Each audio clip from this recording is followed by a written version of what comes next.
اهدنا الصراط المستقيم.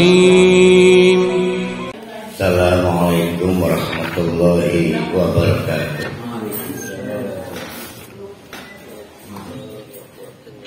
Alhamdulillahi Rabbil Alamin. Nahmaduhu wa nasta'inuhu wa nastaghfiruh wa na'udzu billahi min syururi anfusina wa min sayyiati a'malina. May yahdihillahu fala mudilla lahu wa may yudlilhu fala hadiya lahu. Asyhadu an la ilaha illallah wa asyhadu anna Muhammadan abduhu wa rasuluh la nabiyya ba'da. Insyaallah pada hari ini atau mulai hari ini tanggal berapa ini? 21 Januari kita akan memulai mengkaji surah Yusuf.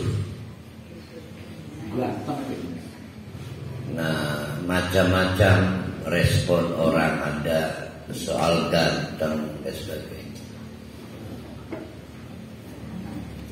Ada dua kisah hebat dalam Al-Quran.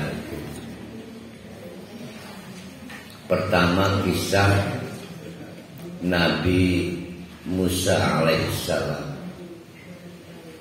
Yang kedua, kisah Nabi Yusuf alaihissalam. Itu dua kisah yang menurut saya dan juga banyak pengamat itu kisah hebat. Nah, yang menjadi problem nanti cara mendelivery. Sangat dipengaruhi oleh ustadz itu, termasuk saya, juga ustadz-ustadz yang lain. Jadi kisahnya hebat, tapi karena ustadznya kelasnya cuma kayak saya, jadi akhirnya si kisah itu menjadi tidak dapat nilainya. Namun seperti halnya kisah Musa, saya sekuat tenaga berusaha mencoba merekonstruksi. Nah, maka pada kisah Nabi Yusuf ini juga mudah-mudahan Allah mengizinkan kita bisa merekonstruksi dengan baik. Kita melalui majelis ini memiliki kepentingan. Pertama, setiap kisah itu populer sudah kayak dongeng ya, apalagi kisah dalam Al-Quran itu seperti pengantar tidur dan sering buat anak-anak, sehingga kisah itu tidak besar. Nah, maka tujuan dari majelis dan kajian ini adalah membangun kembali kisah itu, sebagaimana maksud Allah menempatkan kisah-kisah itu di dalam Al-Quran. Nah, misal kisah Nabi Yusuf. Suatu hari ada someone datang kepada Rasulullah. Ada seseorang datang kepada Rasulullah, ya Rasulullah, akhirni, tolong dong pilihkan kepada saya bacaan yang memang sangat punya nilai. Maka kata Rasulullah, Iqra alif lam ra. Coba kamu baca surat yang dimulai dengan alif lam ra, maksudnya surat Yusuf. Maka Rasulullah menjelaskan tentang seorang tua, maksudnya Nabi Yakub, yang kaburat unsi, umurnya banyak, udah menua. Wa ghazula lisan, gampang marah kalau ngomong, sensitif. Washtadda qalbi, si orang tua ini maksudnya Nabi Yakub itu sampai hatinya sudah mulai keras. Nah, rupanya Rasulullah memberikan isyarat bagi orang yang kasusnya seperti Nabi Yakub, kajilah surat Yusuf. Endah aja gampang marah, gudreg. Jadi kita ini punya kebiasaan yang sama dengan Nabi Yakub. Nyangkin tua, nyangkin akeh masalah, gampang nyolot. Terus purikan. Nah, Nabi Yakub kurang lebih seperti itu. Jadi semakin tua dirundung banyak masalah, anak-anaknya pir kan anaknya kan 12, siji hilang. Nah itu melatar belakangi surat Yusuf ya, alif lam. Nah mari kita coba bedah ulang sebagai pengantar. Saya ingin memberi nasihat. Pengantar ini penting, makanya lah menurut paling hadir eman. Pertama, mari kita lihat setting surat Yusuf ini. Ini berkejar-kejaran dengan surah pada waktu Isra dan Mi'raj. Jadi banyak dirundung duka Nabi Muhammad sallallahu alaihi wasallam dalam perjuangan dakwahnya. Rasulullah sebagai manusia biasa itu mengalami hambatan psikis, sebab tampak seperti kok terlalu banyak yang harus dihadapi. Kehilangan paman, kehilangan istri, kehilangan banyak sahabat. Tahun demi tahun tidak terlihat masa depannya.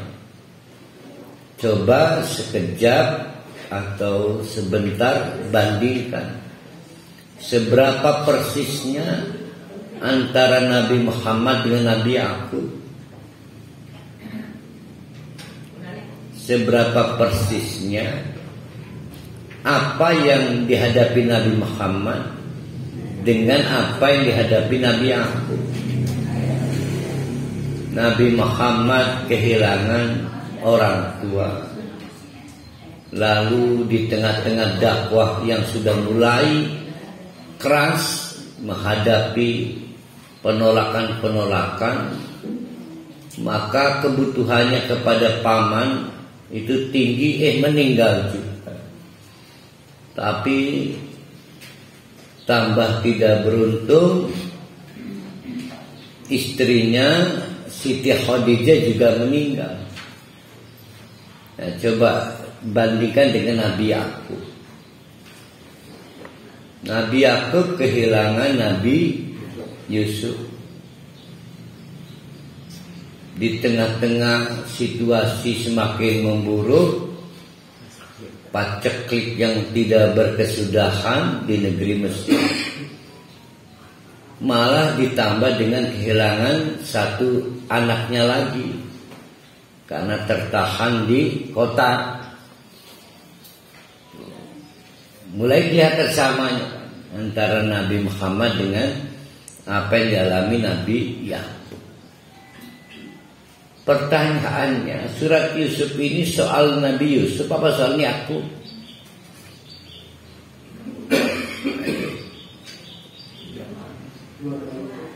Nah, bagi para wanita yang ingat Nabi Yusuf, saya ingatnya Nabi Yakub doang.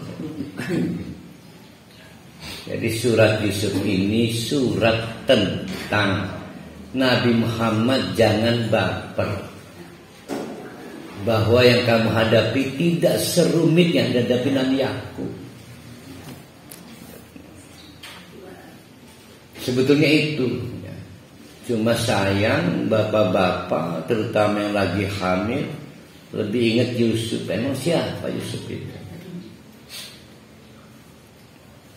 Coba siapa Nabi Yusuf? Ada yang pernah dengar dakwahnya Nabi Yusuf? Ayo siapa? Nah itu mau bocah ceritain bapak. Kejutan dalam Amerika, dalam berpemimpin di negara. Nggak ada dia. Nggak pernah jadi tauladan. Kita mah cukup dengan Nabi Muhammad.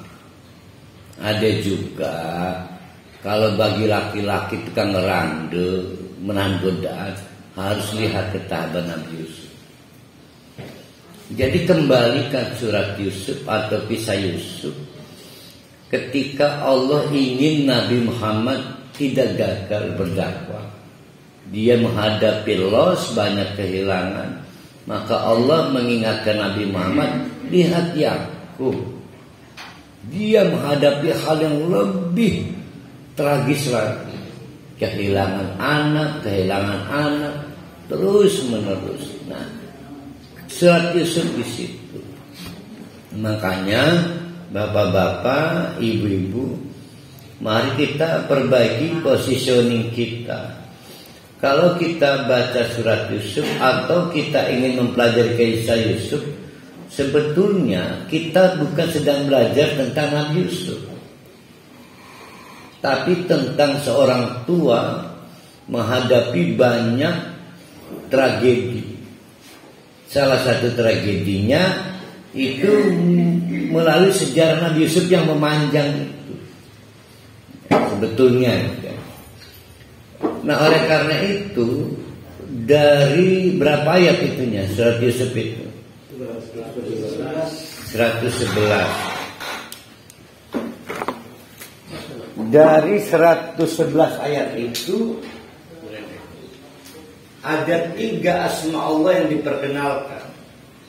Ini yang penting sebenarnya. Yang pertama adalah Alimun Hakim. Nah, ini muncul di 3 tempat. Saya lupa 2 apa 3. Yang kedua, Allahu Latiful lima yasha.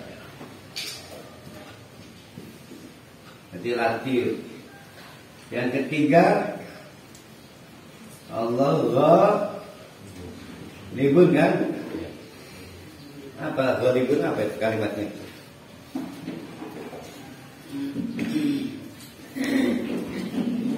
Bentar.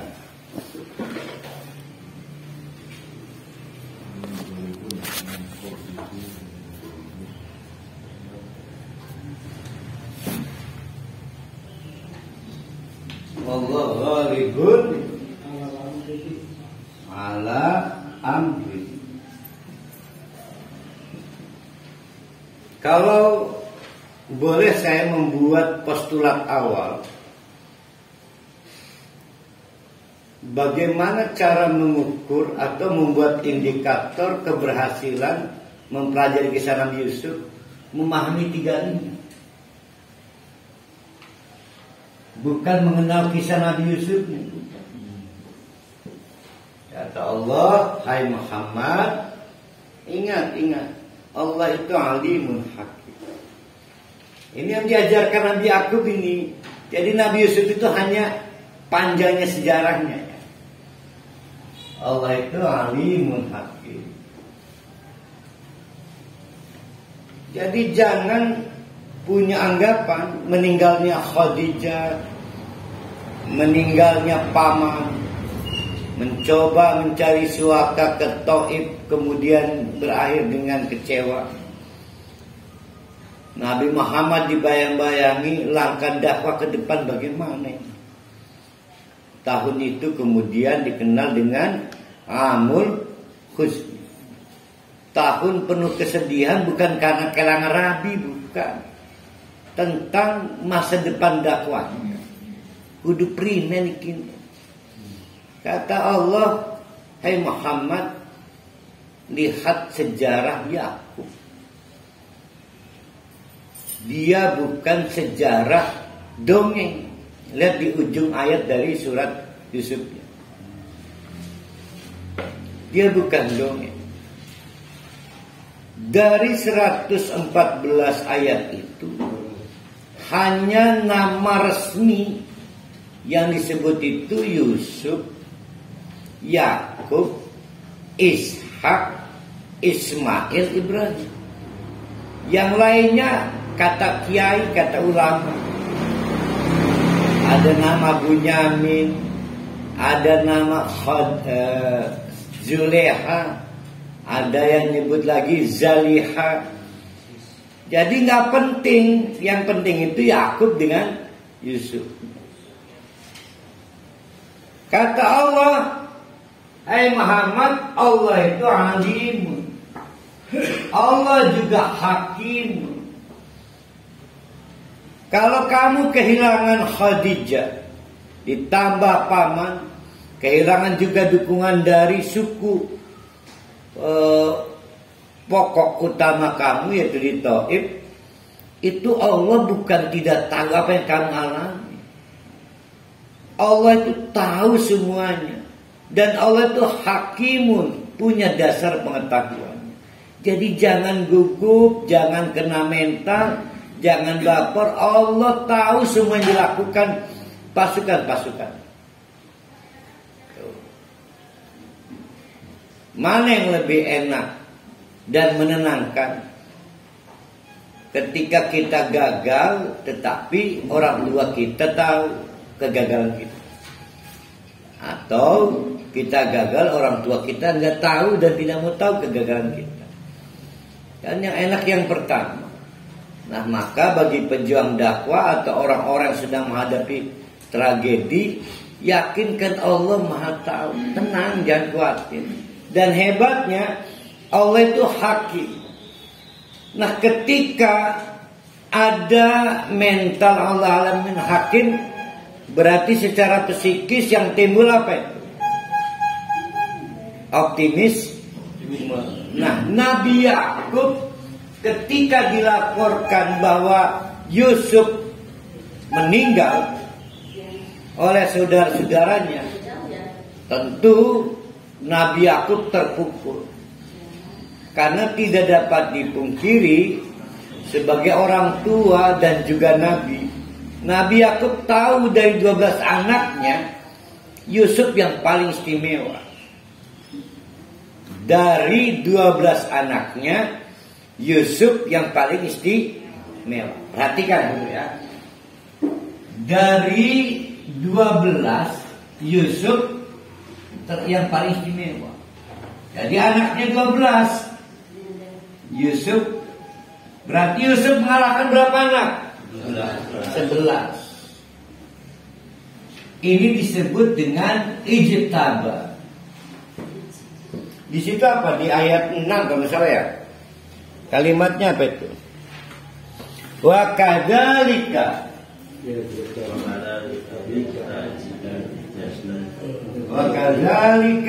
yastabi.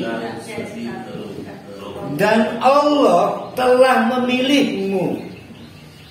Nah, istaba, memilih dengan menyingkirkan yang lain.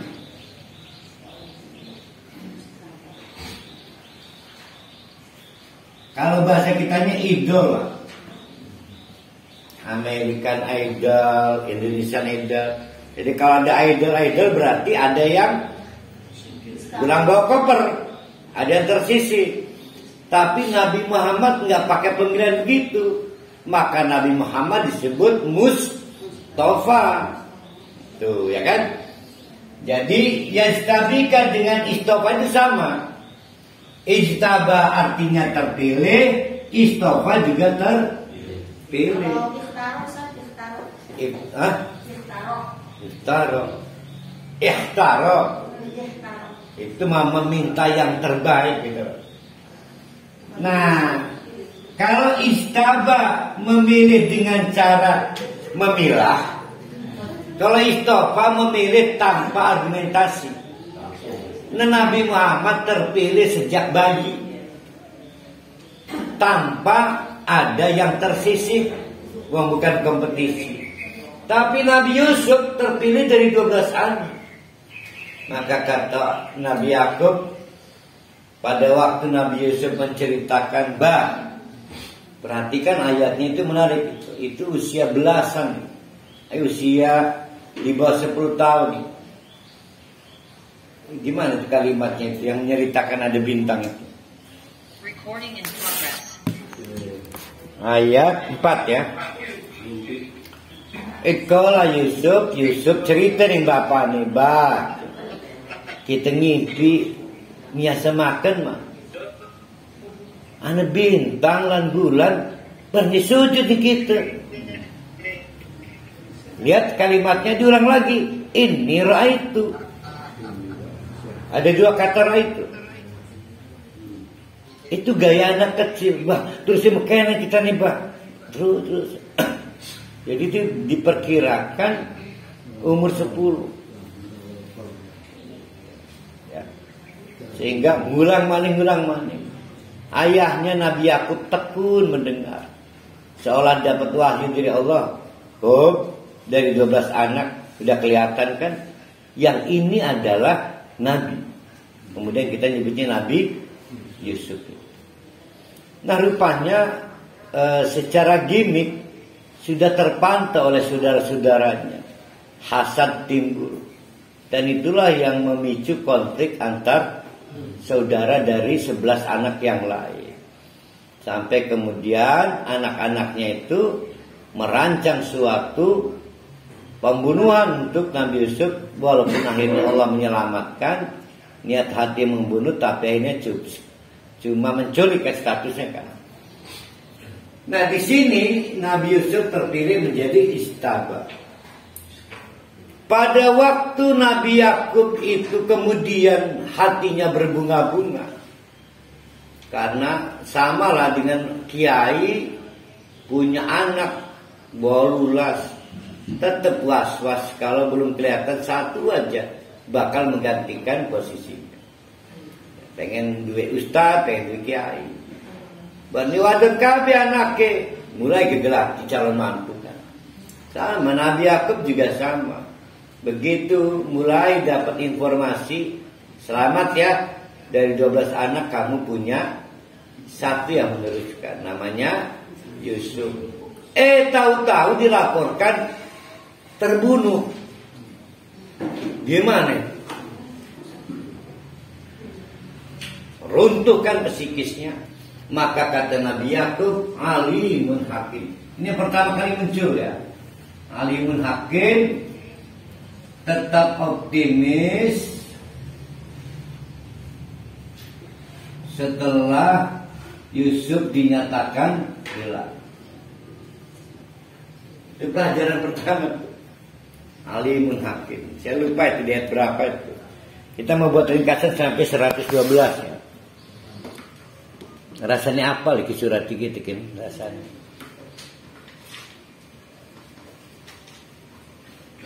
Yaitu 6 ya, ayat 6. Bisa juga baru sekarang ini, Bang. Inna rabbaka alimun hakim. Muncul lagi pas dapat laporan. Kalau dalam hadis Bunyamin, adiknya Nabi Yusuf, hilang mingkutu. Nanti bertahun kemudian, sudah Yusuf belum tahu di mana rimbanya. Belasan tahun. Tambah mani dulu ngelaporakan adin hilang. Muncul lagi itu alimun hakim. Muncul lagi. Yaitu tetap optimis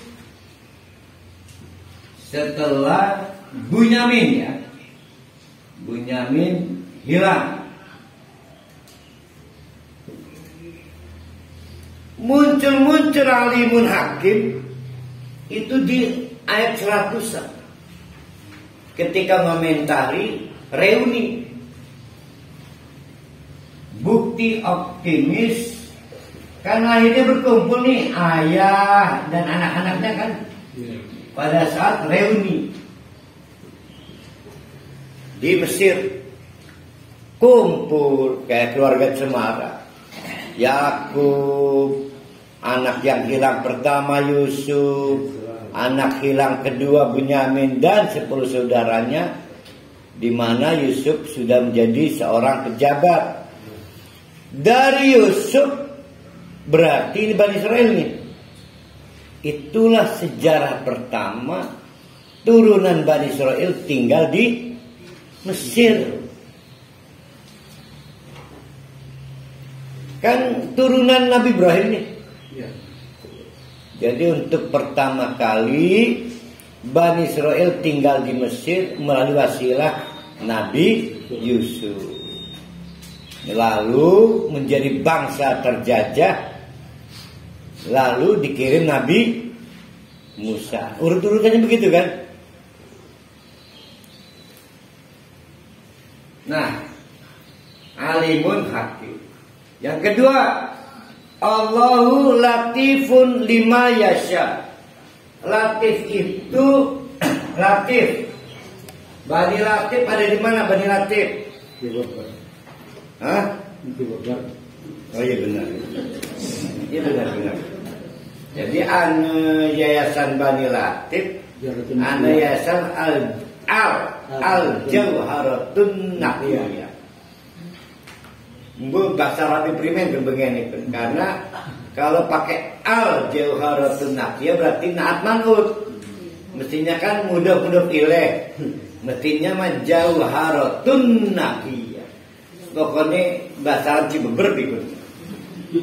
Kalau pesantren Bani Latif yang memproduksi almanak itu, sehingga kadang-kadang jangan GR kalau lagi Idul Fitrinya 2 tanggal atau Idul Adha 2 tanggal, Bani Latif biasanya berbarengan tuh, bisa dengan Persi, dengan Muhammadiyah biasanya, karena dia punya almanak sendiri.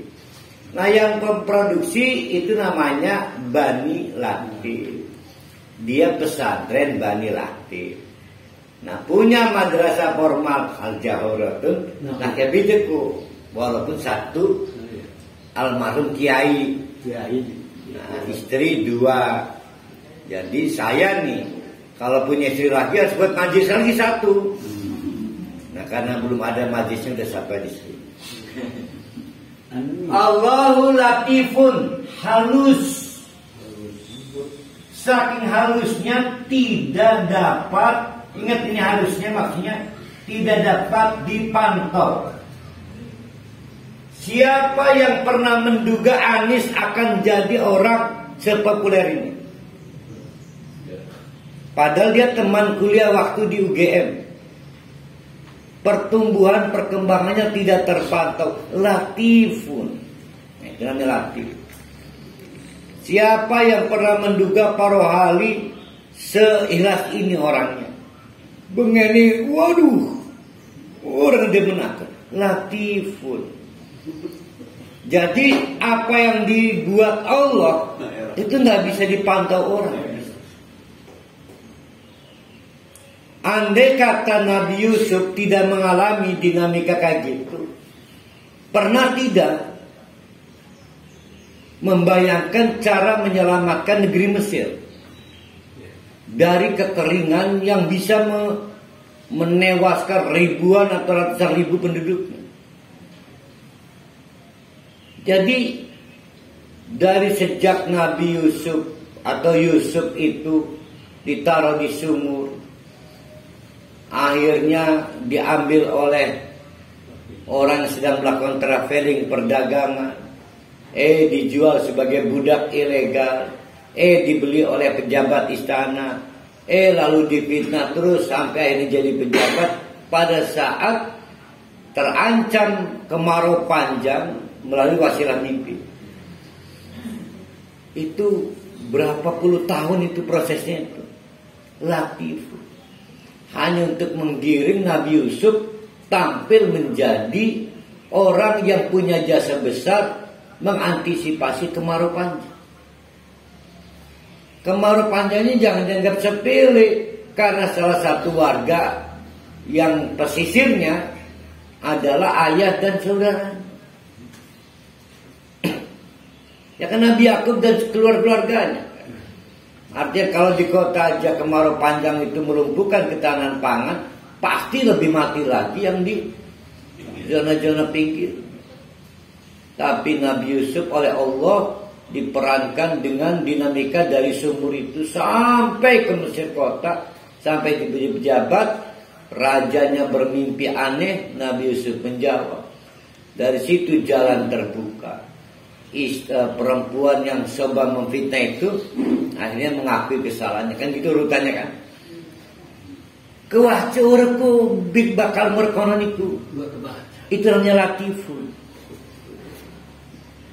Latifun. Kata Allah, hai Muhammad, jangan dipandang akan gagal dakwahnya hanya karena si Khadijah meninggal, hanya karena paman kamu meninggal, hanya karena orang Taif menolak suaka untukmu.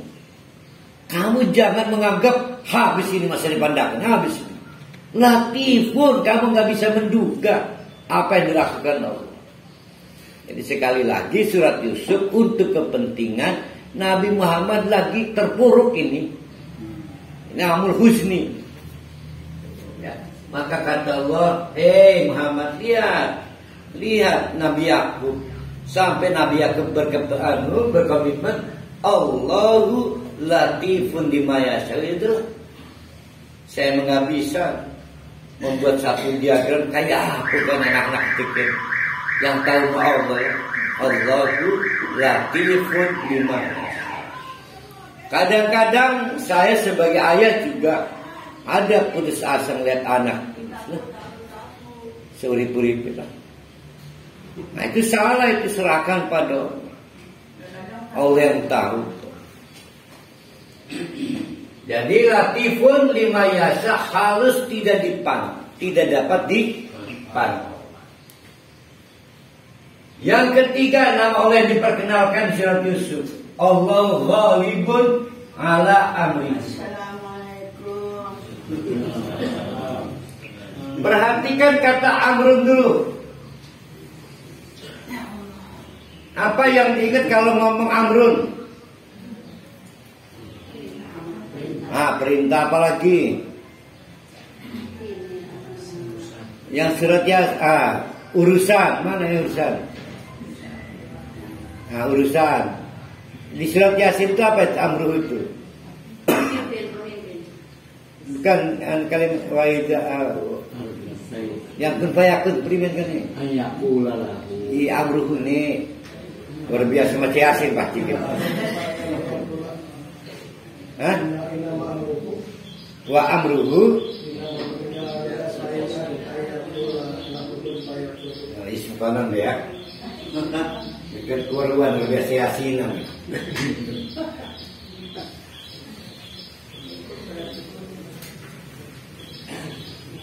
Alam ain lam mim.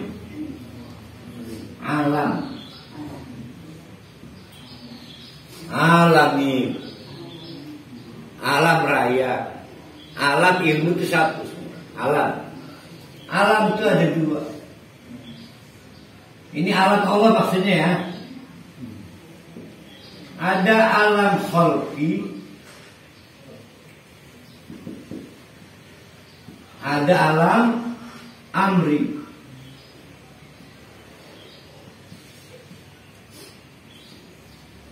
Nah kita pakai misal yang paling mudah, misal amma yatasa'alu anin naba'il adzim. Terus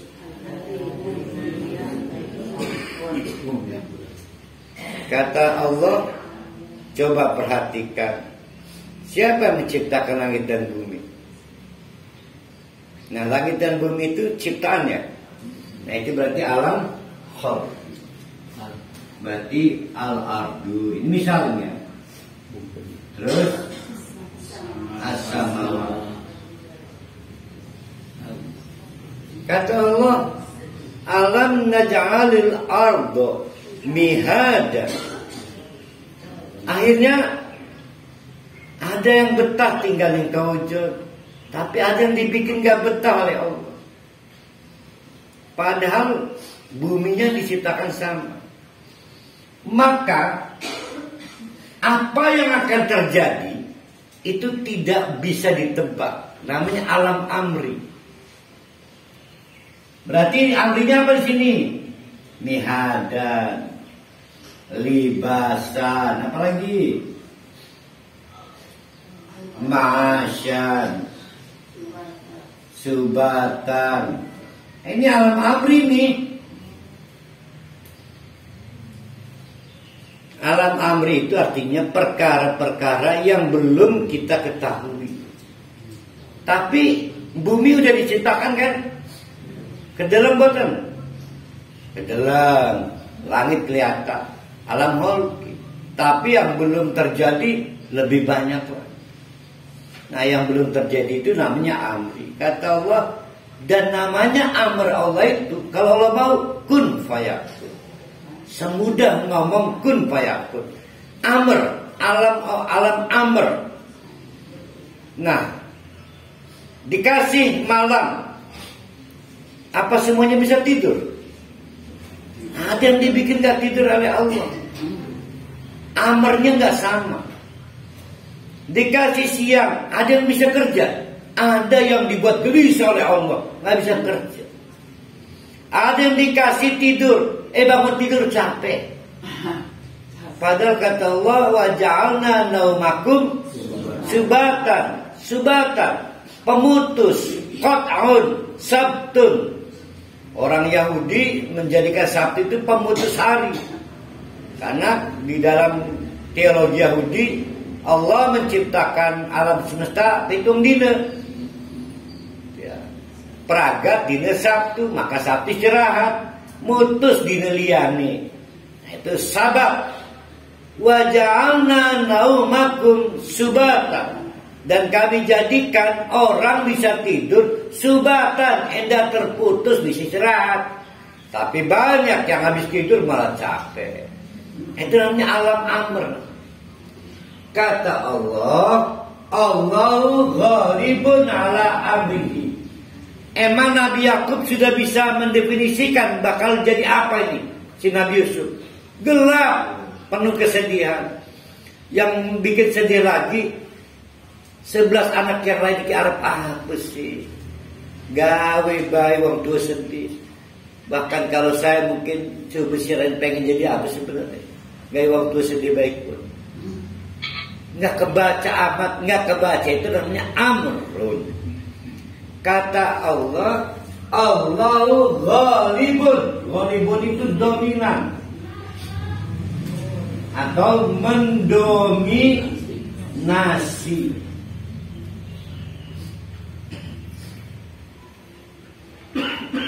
Kita memang gelap, nggak bisa mengukur ke depan kayak apa. Tapi semua terukur di tangan Allah karena amrnya Allah. Dan Allah itu nggak pernah kalah, mendominasi. Sehingga yang kita bilang, duh gila Nabi Yusuf kecemplung mati ini, ternyata enggak. Akhirnya diambil jadi budak, waduh disiksa, ternyata enggak. Akhirnya dipenjara, difitnah oleh istri menteri, ternyata enggak, dikeluarkan. Akhirnya terus jadi menteri dan ghalibun. Jadi kalau dia trailer film, aduh kayak lagi kejagoan gitu kan. Akhirnya kejebak kita. Namanya ghalibun. Nah, surat Yusuf memperkenalkan 3 nama Allah yang penting. Yang pertama adalah Allahu alimun hakim. Yang kedua, Allahu latifun lima yasha. Yang ketiga, Allahu ghalibun ala amri. Maka sebelum kita hari Ahad ya memasuki pengkajian ayat, kita harus bisa membuat satu indikator kalau dibuat post test. Jadi indikator keberhasilan kajian Surat Yusuf kalau kita sudah bisa memahami 3 nama Allah tadi. Allah itu alimun hakim. Allah itu latifun lima yasha. Allah itu ghalibun ala amrihi, perkara-perkara yang belum wujud. Siapa yang belum mati? Saya, para ahli belum mati. Itu amr Allah tuh. Belum mati kan? Itu amr Allah. Bakal mati kira-kira? Yakin ghalibun. Emang rencananya mau bakal mati?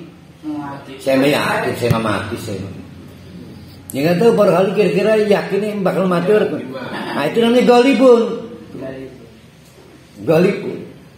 Nah Fir'aun ini lupa pada itu. Darahnya udah mati hari kelelep kan. Karena ghalibun alam. Jadi ada 3 indikator.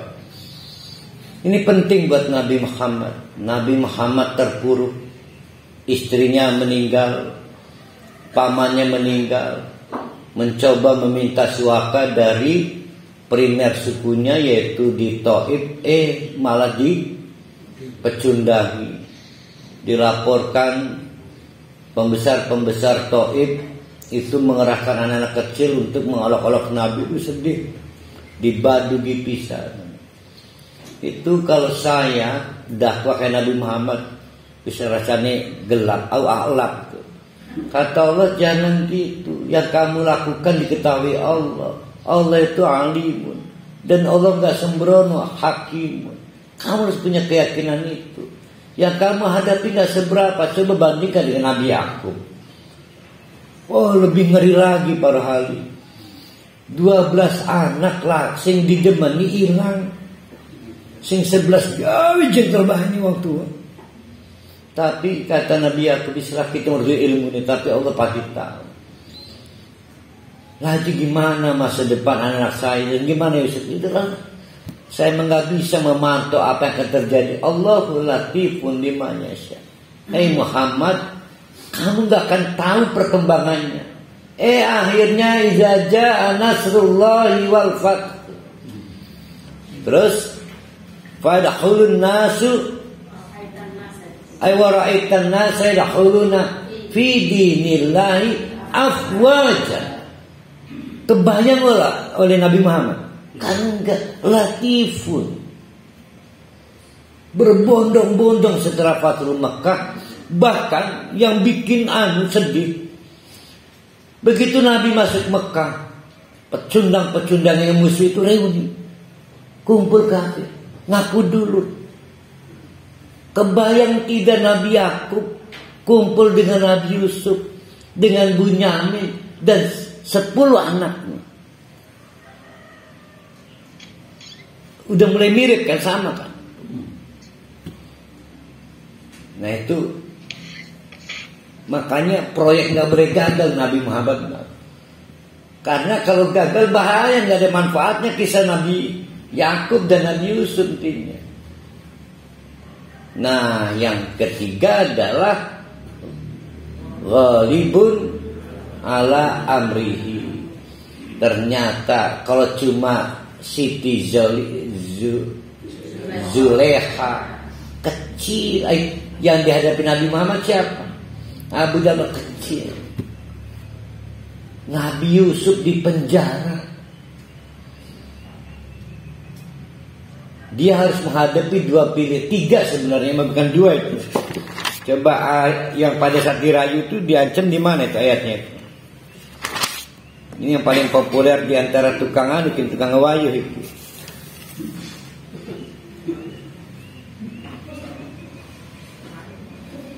Istrinya menteri mengancam Nabi Yusuf dengan 2 pilihan.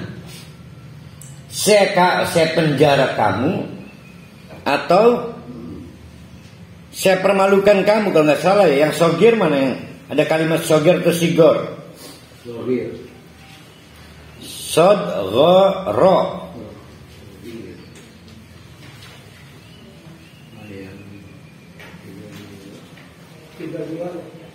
Hah? 32 mau 90-an sih sing ora bae. Kita 32. Bukan Pak Wawan maca juz amma bukan kene.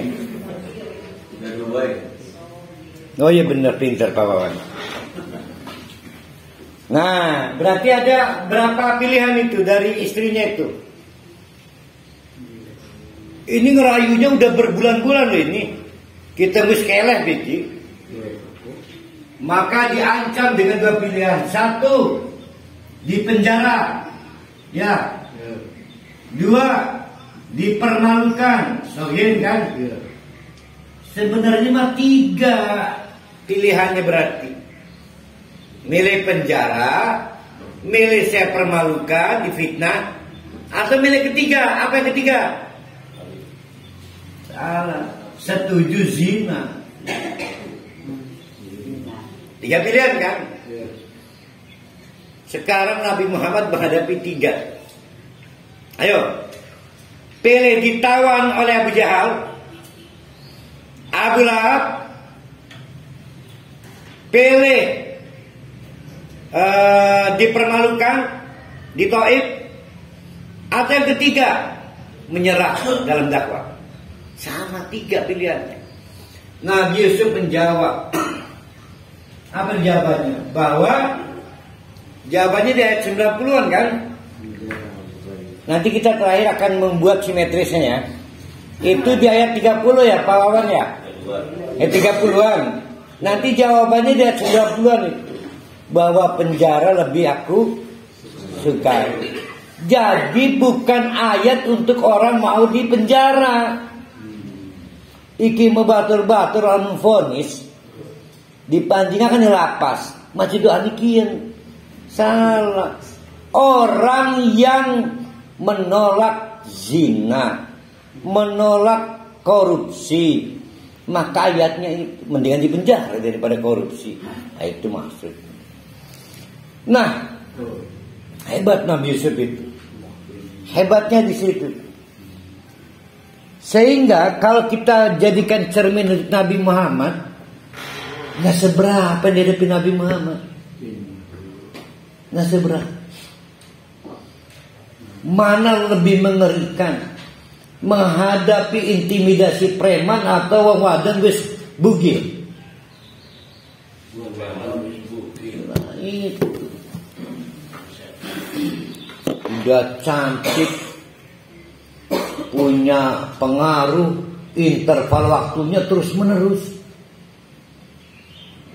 sampai Nabi Yusuf akhirnya ngomong begini, ya Allah, saya takut kepada Allah. Nah kalau ngomong saya takut pada Allah berarti mulai kepancing gak dia ini? Mulai. Jadi orang itu kalau mulai ingat Allah, itu udah mulai tertarik. Jadi orang baik, santri, kalau udah mulai tergoda ingat Allah. Nah, maka akhirnya lebih baik dipenjara daripada zina. Kan gitu kan ceritanya. Jadi yang benar adalah ancamannya 3 pilihan, bukan 2 pilihan. Dari ayat 30. Nah, bapak-bapak, ibu-ibu, sekali lagi saya ingin kembalikan format dasar dari surat Yusuf. Surat Yusuf adalah surat untuk mensugesti Nabi Muhammad ketika terpuruk di tahun kesedihan itu. Satu sisi yang lain Nabi Muhammad diberi hiburan dengan berangkat ke Isra dan Mi'raj. Tapi yang terpenting bukan itu. Yang terpenting adalah cermin sejarah. Cermin sejarah itu adalah bagaimana kisah besar yang dialami keluarga Nabi Yakub itu. Sayang memang kisah ini lebih populer Nabi Yusuf. Padahal nilai-nilainya yang membangun adalah Nabi Yakub. Allah ingin Nabi Muhammad tidak gagal dalam dakwah. Maka Allah mewajibkan kepada Nabi Muhammad belajar kepada Nabi Yakub menghadapi dinamika anak-anaknya itu. Itulah kenapa ketika suatu hari datang kepada Rasulullah, ya Rasulullah, akhirni, tolong dong pilihkan bacaan yang cocok untuk saya. Nah rupanya Rasulullah ini ngelihat wong iki marahan baik, pundungan purikan, garis tua. Maka kata Rasulullah, Iqra alif lam ra. Bacalah surat yang ada alif lam ra-nya, maksudnya surat Yusuf. Maka Rasulullah cerita, kata si wong iki kelipik di surat itu, ke mekenen ke. Di surat itu ada orang tua. Orang tuanya begini, ya Allah, wa qalbi wastadda qalbi, ati kita nyakin atos. Dan memang orang tua begitu. Orang tua itu susah menerima perbedaan, dikritik baik marah. Wa ghazula lisani, kaku lisannya. Saking kakunya maka nggak bisa bermain yang sifatnya hiperbola segala, gampang marah. Wa kaburat unsi, dan umur semakin menua. Nah, kata Rasulullah, kalau ingin lembut hatinya di tengah-tengah tua banyak masalah, maka kajilah surat Yusuf agar punya satu pemahaman yang kuat kepada Allah. Allah itu alimun hakim. Dua, pemahaman yang kuat bahwa Allah itu latifun lima yasha. Yang ketiga, pemahaman yang kuat bahwa Allah itu ghalibun ala amrihi. Nah, sebagai bagian pelengkap saya akan membantu bapak-bapak memahami simetrisnya bagian-bagian kisah ini dalam surat Yusuf. Jauh rumah Ibu Sekmal. Ada dua pendapat bahwa dari 113 ayat 11 udah tambah sekarang ya. Dari 114 ayat itu turun mana ya? Sing bener kayak gini. Kayak Presiden Indonesia naik turun. 111. Kalau nomor suratnya 12. Oh, pinter nih. Ada yang menganggap kisah Yusuf itu 10 bagian. Nah, saya akan membaginya bukan dengan 10 tapi 12 bagian. Kau bisa kepadanku kelan nomor surat bu ya ikutkan. Tapi memang 12. Kita lihat cara Allah membaginya. Berarti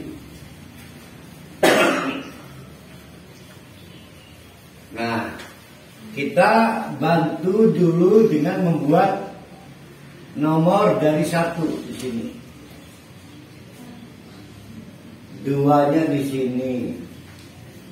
3, 4, 5, 6. 7-nya di mana? 7-nya di sini. 8 di sini. 9, 10, 11, 12. Kita harapkan 1 ini akan ketemu dengan 7 nih. 2 ketemu 8. 3 ketemu 9. 4 ketemu 10. 5 ketemu 11. 6 ketemu 12. Siapa yang ingat metode ini? Ayo, siapa yang ingat? Pernah kita pakai metode ini, siapa yang ingat? Nah, pinter. Siapa itu yang ekus itu? Neng mana? Oh, Bu Haja Nenek Sulia. Ya, pinter itu. Berarti ingat gitu ya. Ingat apa mancing maksudnya kun? Pernah kita pakai pada waktu kita mengkaji surat ayat kursi.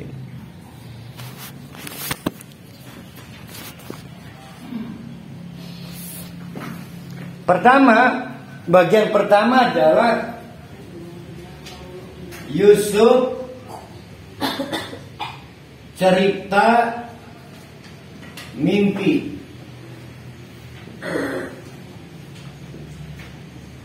Ini bagian pertamanya. Jadi Nabi Yusuf cerita, lagi kita mimpi aneh, ada bintang 11, ya gitu ya. Dan bulan pepeluan sujud. Berarti bulannya siapa? Nanti pada saat reuni. Ini Nabi Yakub kan bintang 11, bulan dewek. Kan reuni kan 11 dulu relang bapaknya. Memang kita sempat nanya ibu ini dengan dikun itu.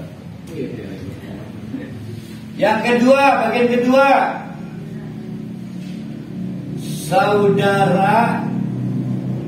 saudara Yusuf berkomplot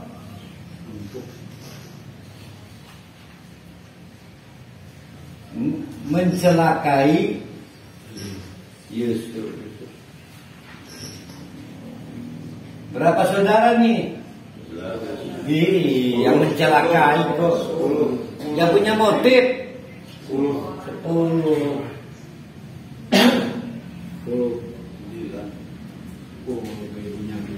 Kan sebenarnya mah Bunyamin mah orang makanya jadi bupati kan Bunyamin jadi bupati. Nah yang ketiga, bagian ketiga apa? Langsung godaan baik.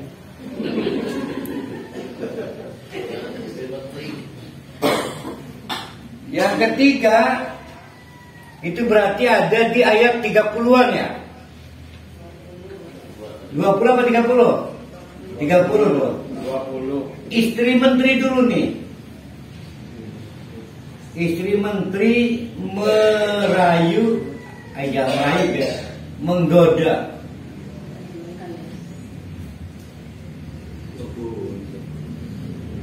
Nomor 4, wadon ya. Wanita aristokrat Mesir ikut menggoda Yusuf.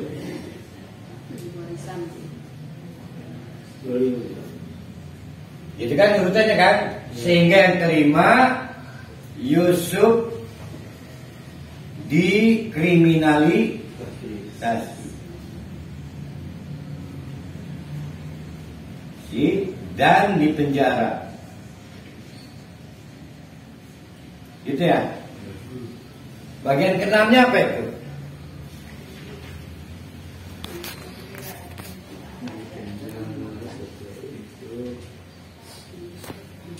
Ayo bagian keenamnya apa?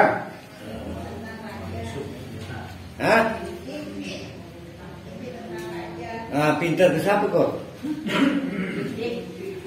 Dik. Iya, kayak teman sing aku pun pintar kok. Raja gelisah dengan mimpinya.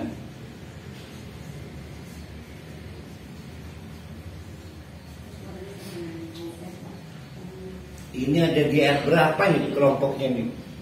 Nanti kita lihat ketemu nih ya. Kok tujuhnya di sana sih?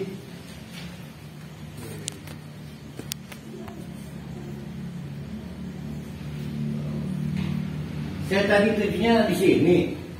Siapa yang naruh di sini nih?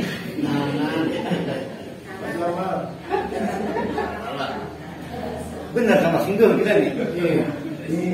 Menunggai semua. Tuh. Nah, posisi 40 berlanjut ke 50-an unik. Tiba-tiba di sini ini yang ketujuh, akhirnya Nabi Yusuf menceritakan ya, bukan menceritakan ya, mentakwil ya. Yusuf mentakwil mimpi raja.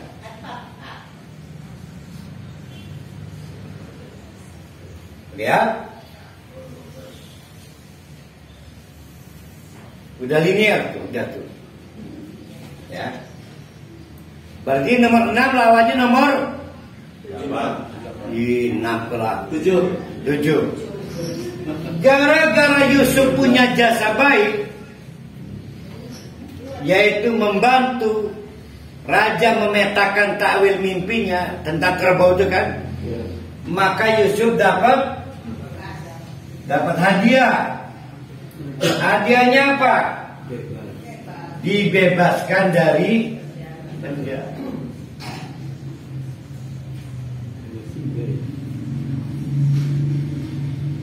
Lihat itu, 5-nya Yusuf dikriminalisasi di penjara, 8-nya udah dibebaskan. Hebat gak latifun dan golibunnya Allah itu? Kita akan bisa lihat latif dan golibnya Allah. Sekarang berarti 5 lawan 8, 4 lawan 9. Para wadon, jadi kan itu istri menteri itu kan digosipkan viral, ngisinakan Rabi menteri cekran ajudan kan gak mau akhirnya si istri jenderal itu ngajak istri-istri yang lain, si remake omong derbe dalam bocah, maka suruh duduk, dikasih pisau, kasih juot, juot mau rengelah dengan dunia. Nah, itu ya, kesemak. Maka merintah. Begitu Yusuf metu, wah, sampai sadar ya, padi getir. Berapa yang berdarah? Berapa orang yang berdarah? Ayo, anggap misalnya wadone 40, semuanya getir. Enggak, saya melihat.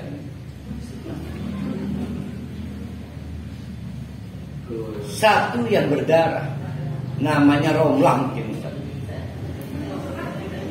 Jara Yusuf, hai bi Romlah. Oh, wongnya bager arani Nabi Yusuf itu. Maka perasaan ajudannya tinggi. Di depan si PC ini, Nabi Yusuf menyambangi Romlah, diberikan perban. Wong wadon lihat paling kiri, Yusuf ketiga kali. Ya itu namanya itu loh. Itu disebut dengan koton, pepeluan getien. Mungkin cerita itu. Paham merah kecil. Jadi bagaimana yang dilakukan oleh PC sih? Juleha. Yang dilakukan Juleha itu menimbulkan efek karambol. Ya. Luar biasa ya arane para halikeun ya, para hal Yusuf. Udah pepeluan ibu. Iya. Baca kotona ayat berapa itunya? Nah, terbukti Yusuf orang baik, dibebaskan dari penjara, isin ngomong wadon. Maka wadon-wadon yang 40 dipimpin Romlah itu bukan Romlah itu kemudian menyatakan para wanita aristokrasi Mesir, sosialita, menyatakan mengaku bersalah. Tuh, udah ketemu tuh 4 lawan 9. Barulah si istri menteri itu, si Zalihaya, menyatakan bersalah. Dunia orang warni gimana sepindah lima. 3 ketemu 10. Jadi yang mengaku bersalah sebetulnya uang lihat tipe, jadi hama belakang. Nah yang kedua unik tentang dulur-dulure. Akhirnya setelah dibongkar, barang memekenen ya, jangan itu. Punya ambil ikut jebak sengaja. Jadi Bunyamin itu dikriminalisasi. Tujuan marah ditawan, endah dulur-dulurnya dan mau digegerati adik anaknya. Nah, akhirnya konon kita ikin barang adini Yusuf. Waduh, ampuran nikah. Maka saudara-saudaranya itu menyatakan bersalah. Jadi ada berapa pihak yang menyatakan bersalah? Yaitu di kelompok 9, kelompok 10, kelompok 11. Apa yang terjadi? Maka takwil mimpi 11 bintang bersujud, 1 bulan pepeluan bersujud, itu dibuktikan di bagian ke-12. Takwil mimpi Yusuf.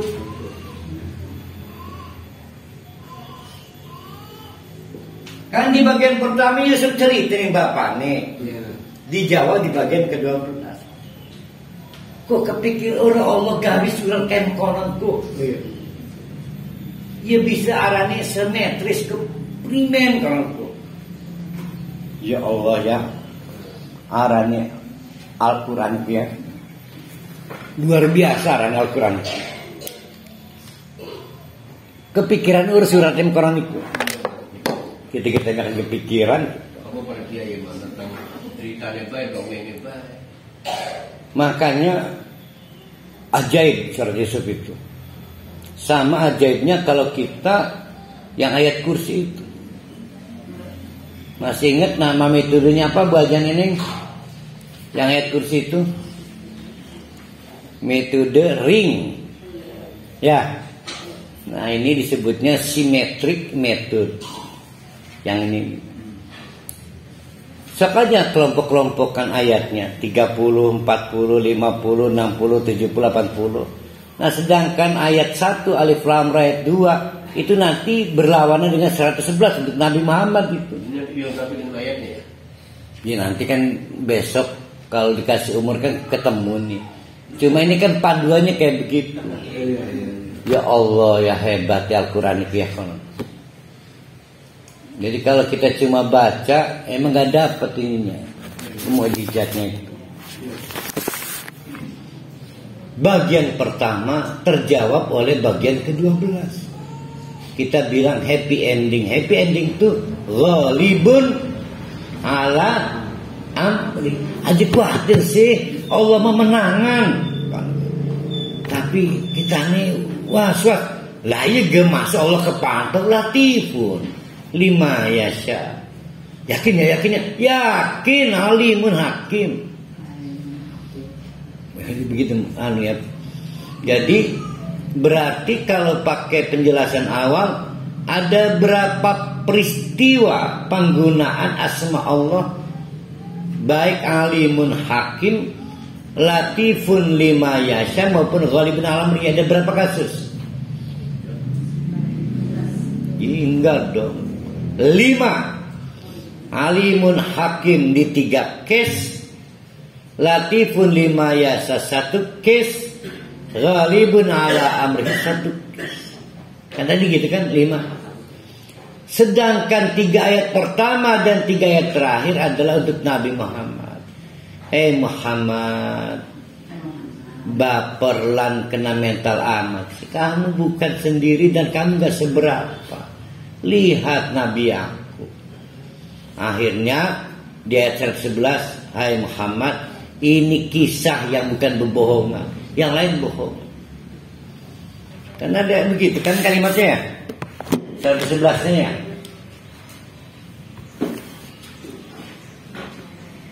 Laqad kana fi qisasihim ibratun lil albab. Nah, udah saya kamu tahu sama Yakub, itu kisah yang wajib punya ibrah untuk kamu. Dah, jangan sedih lagi.